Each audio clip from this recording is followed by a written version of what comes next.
लग रहा है आज दफ्तर भी नहीं गई शायद। हाँ, वो मेरी तबीयत थोड़ी ठीक नहीं थी। तो मुझे बता दिया होता ना, मतलब मैं कुछ दवा भिजवा देती या कुछ पकाकर खाने के लिए भेज देती।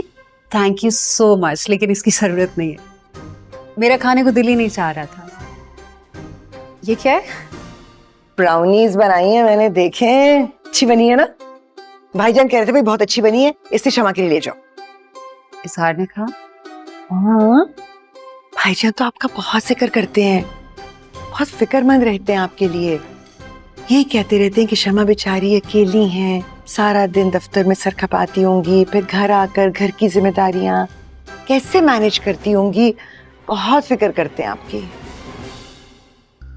सच a nice guy by the way. Nice तो वो इतने हैं कि पूरी कॉलोनी उनकी तारीफ करती है। बल्कि मैं आपको बात बताऊं, हर महीने 2-3 रिश्ते तो भाईजान के लिए आते ही आते हैं।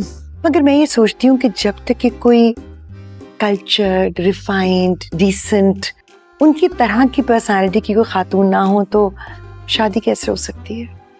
वो शादी करना चाह रहे हैं 100%। बल्कि उनसे ज्यादा मैं बेचैन हूँ कि मैं अपने भाई के चेहरे के फूल देख लूं। अल्लाह करे आपकी ये विश जल्द पूरी हो। इंशाल्लाह हो जाएगी, अगर आपका ताबन रहा तो। हाँ हाँ जरूर, मुझे बताइएगा मुझे क्या करना है। मुझे तो बहुत खुशी होगी आप लोगों की हेल्प करके। मैं चाय लेके आती हूँ। नहीं, आप बस रेस्ट करें और अपना ख्याल रखें। मुझे एक बात याद आ गई है। एक्चुअली मुझे ना ऐसे बैठे बैठे बहुत सारी बातें याद आ जाती हैं एकदम से, तो मैं चलती हूँ और अगर किसी चीज की जरूरत हो तो I am 1 phone call away. ठीक है, सो मच। रेस्ट करें। खुदा हाफिज। खुदा हाफिज। बर्तन मैं बाद में मंगवा लूंगी। ओके। अरे भाई आज चाय मिलेगी या नहीं, या मुझे खुद बनानी पड़ेगी? भाईजान वैसे कमाल है, आपको चाय की पड़ी हुई है और वहां हमारी नेबर शदीद बीमार पड़ी हुई है। इंसान को मोहल्ले वालों का कुछ तो एहसास होना चाहिए। कौन से नेबर्स भाई? दाएं बाजू वाले, मेरा मतलब दाएं वाले या बाएं वाले? शमा की बात कर रही हूँ। क्या हुआ है शमा? पता नहीं, लेकिन आज ऑफिस भी नहीं गई और मैंने तो कहा था कि डॉक्टर को दिखा लें, पर नहीं, मैं ऐसे ठीक हो जाऊंगी। भला मुझे बताएं, कोई इसी तरह से ठीक हो जाता है? नहीं होता ना, कुछ सीरियस मामला भी तो हो सकता है, डॉक्टर को तो दिखाना चाहिए। अब ना सुबह से कुछ खाया है ना पिया है, इतना सा मुंह निकला है। तो बहुत इंटेलिजेंट है, कैसी पुचकाना बातें कर रही हैं। डॉक्टर को तो दिखाना चाहिए ना। बिल्कुल, पर मेरी बात तो समझ ही रही। आप जाकर समझाएं ना, हो सकता है आपकी बात समझ में आ जाए। बल्कि ऐसा कीजिएगा, चाय भी वहीं पी लीजिएगा। अरे इसी बहाने वो भी कुछ खा पी लेंगी ना। हाँ मैं जाता हूँ फिर। हाँ हो गया भाई। ये कहाँ चले गए? शमा को छींक आ गई थी, उसकी खैरियत मालूम करने गए। लग रहे हो बॉस, लग रहे हो।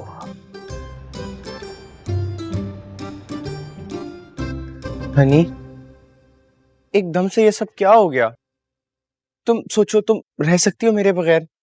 उफ ताबी, तुम्हें पता है कि हमारी मुलाकात बिल्कुल ही नामुमकिन है, इसलिए मुझे बार बार कॉल करके स्ट्रेस मत दो।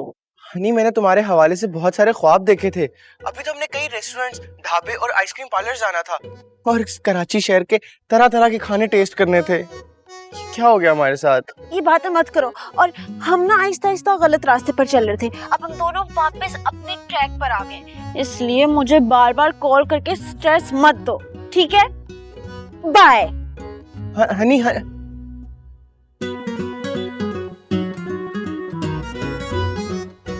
मम्मी, मैं मॉल जाने लगी हूँ।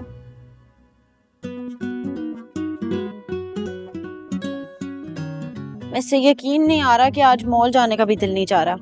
चलो छत पे बैठ के कोई शो देख लेती हूँ, कुछ खा लेती हूँ। सिकंदर, अब मुझे लगता है कि हमें तकदीर से हार मान लेनी चाहिए। हमारा मिलना मुकद्दर में ही नहीं है। हम जितनी भी कोशिश करेंगे नाकाम ही रहेंगे। मैंने फैसला कर लिया है, चाहे कुछ भी हो जाए इस बार हम हार नहीं मानेंगे, हम पीछे नहीं हटेंगे। हम तकदीर से तो नहीं लड़ सकते ना? लड़ सकते हैं, हम अपनी मुस्तकिल मिजाजी से नसीब को बदल सकते हैं। सोचो इसरा। हमने कोशिश तो की है ना सिकंदर, पर हमारे बड़े, हमारे सरपरस्त हमसे ज्यादा मुस्तकिल मिजाज, वो किसी भी कीमत पे अपनी हठधर्मी से हटने को तैयार ही नहीं। जिन्हें हमारे जज्बात की परवाह नहीं, हम उनकी परवाह क्यों करें? क्या सोच रहे हैं? आपके दिमाग में क्या चल रहा है?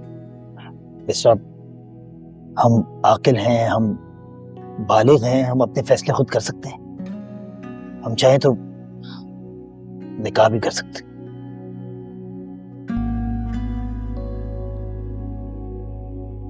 सिकंदर, हमारे माशरे में औरत की जिंदगी उसकी मर्जी, उसकी ख्वाहिश, उसकी चाहत के ताबे नहीं होती, बल्कि उसका किरदार एक आईना होता है जिसमें वो ना सिर्फ खुद का बल्कि आने वाली सारी नस्लें अपना चेहरा देखती हैं। मैंने ऐसा कुछ भी किया तो आईने पे बाल आ जाएगा, मेरे खानदान की सारी लड़कियों पे उंगली उठेगी। मेरे लिए अपनी मोहब्बत की कुर्बानी देना ज्यादा आसान है बजाय कि अपनी आने वाली मासूम नस्लों की जिंदगी तबाह करने की। बस मुझे माफ कर दीजिएगा, मैं एक बार फिर आपके एहसासात को ठेस पहुंचा रहा हूँ। मगर अब मैं पीछे नहीं हटूंगा। इतने बरस इंतजार किया है ना, चाहे कुछ भी सही, लेकिन मुझे उम्मीद है वक्त हमारा साथ जरूर देगा। क्या आपके भाई साहब के रवैये में लचक आई है? नहीं। और तुम्हारे भाई? ऐसे ही हैं वो, जैसे पहले थे।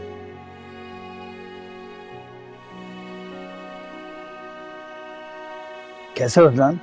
मैं तो बिल्कुल ठीक हूँ, लेकिन ये आप दोनों पे मायूसी के गहरे बादल क्यों छाए हुए? वजह पूछ सकता हूँ? क्या अभी भी वजह पूछने की जरूरत है? खुदा ने अकल किस लिए दी है? इस्तेमाल करने के लिए। तो मेरी तरह आप दोनों भी अकल का इस्तेमाल करें और शुक्रिया का मौका अदा करें। हम क्या कर रहे हैं? और हम क्या ही कर सकते हैं? वैसे बहुत कुछ हो सकता है, मसलन क्या? बाद में बताऊंगा।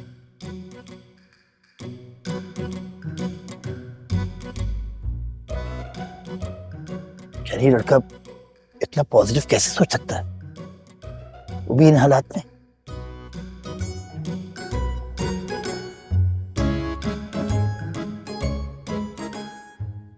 ताबी, क्या हुआ मेरे भाई को?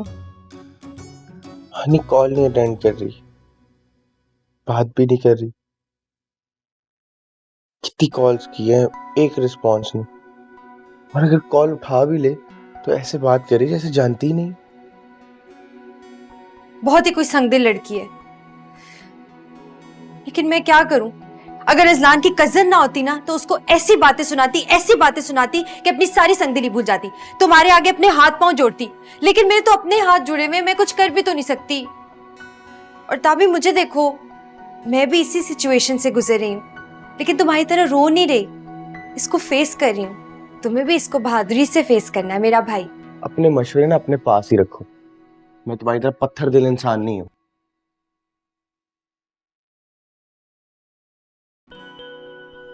तुम्हें क्या पता मैं किस चीज से गुजर रही हूँ ताबी, लेकिन यकीन है कि इज़लान सब ठीक कर लेगा।